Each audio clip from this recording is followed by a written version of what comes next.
குருநாதா போய் நானும் வரவா மீண்டும் உன் வாசலில் பிரியா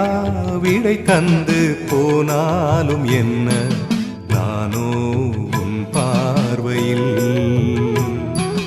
குருபதம் விழ இருள் முடிந்தது அருள் நிறைந்தது அதில் பிறந்தது தெய்வீக சுகம்தானம்மா வரவா குருநாதா போய் நானும் வரவா மீண்டும்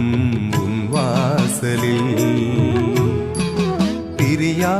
விடை தந்து போனாலும் என்ன நானோ